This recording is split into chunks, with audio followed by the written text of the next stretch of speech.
Narrated by Ibn Abbas. When the time of the death of the Prophet peace be upon him approached, while there were some men in the house, and among them was Umar bin al-Khattab, the Prophet peace be upon him said, "Come near, let me write for you a writing after which you will never go astray." Umar said, "The Prophet peace be upon him is seriously ill, and you have the Qur'an, so Allah's book is sufficient for us." The people in the house differed and disputed. Some of them said, "Come near so that Allah's Messenger peace be upon him may write for you a writing after which you will not go astray," while some of them said what Umar said. When they made much noise and differed greatly before the Prophet, he said to them, "Go away and leave me."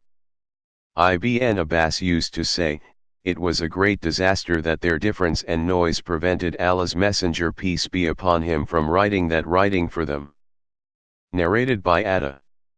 I heard Jabir bin Abdullah in a gathering saying, "We, the companions of Allah's Messenger peace be upon him, assumed the state of Ihram to perform only Hajj without Umrah." Jabir added, "The Prophet peace be upon him arrived, at Mecca, on the 4th of Dhul Hijjah. And when we arrived, in Mecca, the Prophet peace be upon him ordered us to finish the state of Ihram, saying, 'Finish your ihram and go to your wives, for sexual relation.'"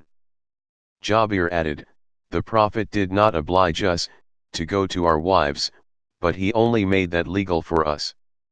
Then he heard that we were saying, 'When there remains only 5 days between us and the day of Arafat, he orders us to finish our ihram by sleeping with our wives, in which case we will proceed to Arafat with our male organs dribbling with semen.'"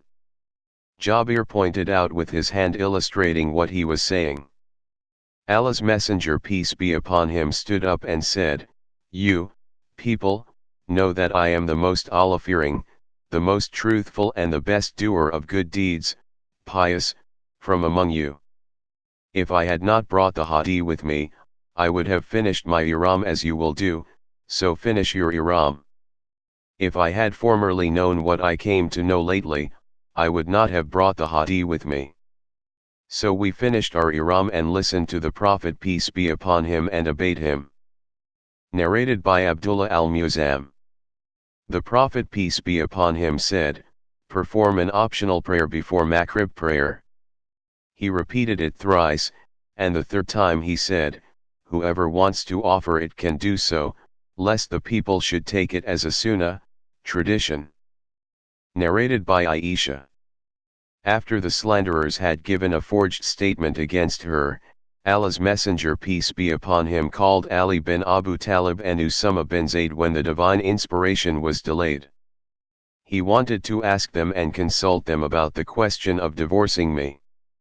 Usama gave his evidence that was based on what he knew about my innocence, but Ali said, "Allah has not put restrictions on you, and there are many women other than her. Furthermore, you may ask the slave girl who will tell you the truth." So the Prophet peace be upon him asked Barira, "My salve girl, have you seen anything that may arouse your suspicion?" She replied, "I have not seen anything more than that she is a little girl who sleeps, leaving the dough of her family, unguarded, that the domestic goats come and eat it." Then the Prophet peace be upon him stood on the pulpit and said, "O Muslims! Who will help me against the man who has harmed me by slandering my wife? By Allah, I know nothing about my family except good." The narrator added, "Then the Prophet peace be upon him mentioned the innocence of Aisha." Narrated by Aisha. Allah's Messenger peace be upon him addressed the people, and after praising and glorifying Allah, he said, "What do you suggest me regarding those people who are abusing my wife? I have never known anything bad about her." The sub-narrator, Urway, said, "When Aisha was told of the slander, she said, 'O Allah's Apostle, will you allow me to go to my parents' home?' He allowed her and sent a slave along with her. An Ansari man said, 'Subhanaka. It is not right for us to speak about this. Subhanaka. This is a great lie.